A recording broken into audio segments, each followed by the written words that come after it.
अस्सलाम वालेकुम दोस्तों, कैसे हैं आप। उम्मीद और दुआ है कि आप लोग खैरियत से होंगे। शुरू अल्लाह के नाम के साथ जो बहुत मेहरबान और नहायत रहम वाला है। आज की स्टोरी जो है जो मैं बताने जा रही हूँ इसका ताल्लुक़ कश्मीर से है और कश्मीर के इलाके नकियाल जगह का नाम है। वहाँ की दो बहनों की स्टोरी है जिनके बचपन का वाक़या है।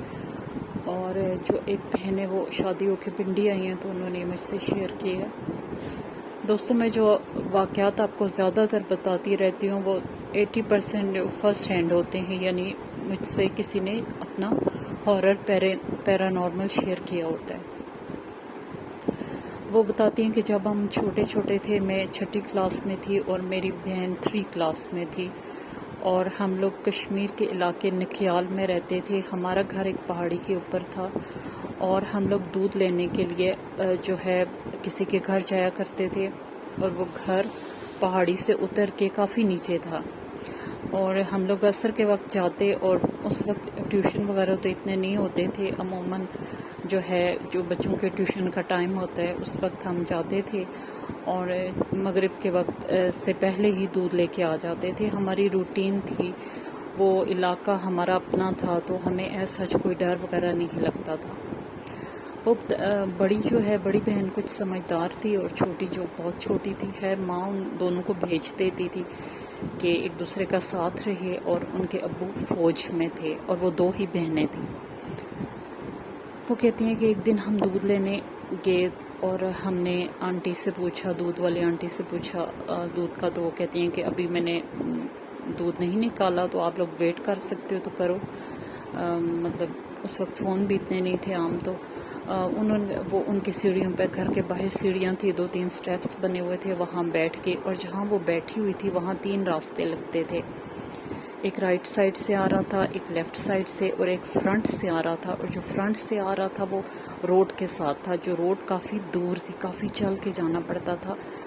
फिर रोड थी लेकिन रास्ता स्ट्रेट था।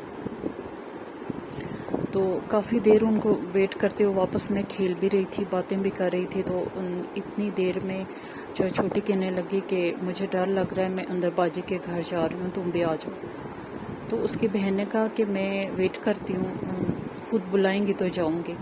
तो वो सीढ़ियों पर बैठ के, तो वो अकेली थी, तो वो सीढ़ियों पर बैठ के इधर उधर देख रही थी और बस बोर ही हो रही थी। तो क्या देखती है कि मगरिब का टाइम होने वाला था और उनके जो रोज़मर्रा का टाइम था उससे ज़रा ये कुछ ज़्यादा देर का टाइम था।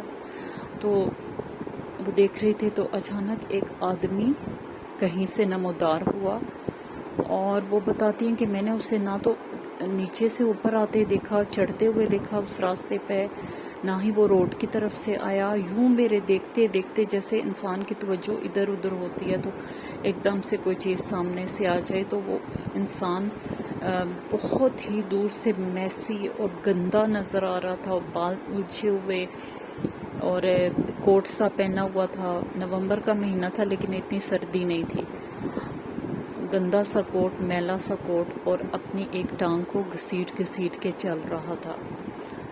और दूर से वो बहुत ही गंदी सी लुक देने लगा। तो वो लड़की हैरत से उसको देखने लगी। वो कहती है कौन है, दिल में सोच रही थी कौन है ना, क्योंकि वहाँ के बच्चे जो होते हैं वो वहाँ के रहने वालों को तो अच्छे से जानते हैं और साथ उसने इस बंदे को पहले कभी भी नहीं देखा था। और जो है वो आपस में रिश्तेदार ही होते हैं, जो ऊपर नीचे एक दूसरे से डिस्टेंस पे रह रहे होते हैं। वो तकरीबन एक फैमिली होती है, इस तरह का उनका सेटअप होता है। तो वो बंदा जो है होले होले चलता हुआ इसकी तरफ आ रहा था और बड़ी मुश्किल से टांग को घसीट रहा था।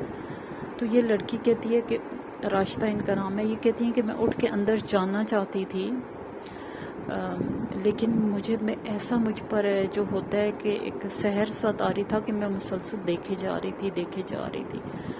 जब वो बंदा मेरे करीब आया, यानी इतना करीब नहीं आया था लेकिन इतना आ गया कि वो विजिबल हो गया और मैं उसकी शक्ल देख सकती थी। तो मैंने देखा कि वो बहुत ही गंदे से दांतों वाला और एक बहुत वियर्ड शक्ल वाला एक बंदा था जो कुछ हद तक उसका चेहरा ज़ख्मी भी था और वो एक टांग घसीट के चल रहा था। और वो जब मेरे सामने आया, मैंने उसके चेहरे کی طرف دیکھا تو وہ ایسے ہنسا اور بہت ہی ڈراؤنا لگا. وہ کہتی ہیں کہ میں نے دودھ کا برتن وہیں پھینکا اور جو ہی میں کھڑی ہوتی ہوں وہ بندہ ایک دم سے غائب ہو گیا.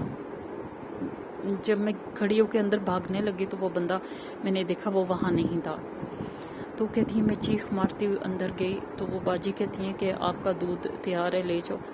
تو انہوں نے جب میری حالت دیکھی تو وہ بہت پریشان ہوئی. وہ کہتی ہیں کیا ہوا ہے؟ تو میں نے انہیں کچھ بھی بتانے کے اس میں نہیں تھی. میری بہن بھی پریشان ہو گئی. میں تھر تھر کانپ رہی تھی اور میں روئی جا رہی تھی بنا آواز کے. تو کافی دیر تک میں روتی رہی اور میں کانپ رہی تھی. تو باجی نے یہ سمجھا کہ اب یہ دودھ نہیں لے کے جا سکیں گے. تو انہوں نے کسی طرح کسی کو ان کے بچے چھوٹے تھے گھر میں، ان کے بھی کوئی بھی نہیں تھا. انہوں نے کسی کو پیغام بھجوایا. اس طرح میری امی آئیں اور میری حالت دیکھ کے ڈر گئی. وہ کہتی ہیں اسے کیا ہوا ہے؟ تو میں نے کہا کہ تو جو باجی تھی وہ کہتی ہیں کہ میں نے پوچھا ہے لیکن کچھ بتانے کے نہیں ہے. خیر انہوں نے آپس میں کچھ بات کی اور پھر وہ امی مجھے گھر لے کے گھر آ گئی میری بہن کو.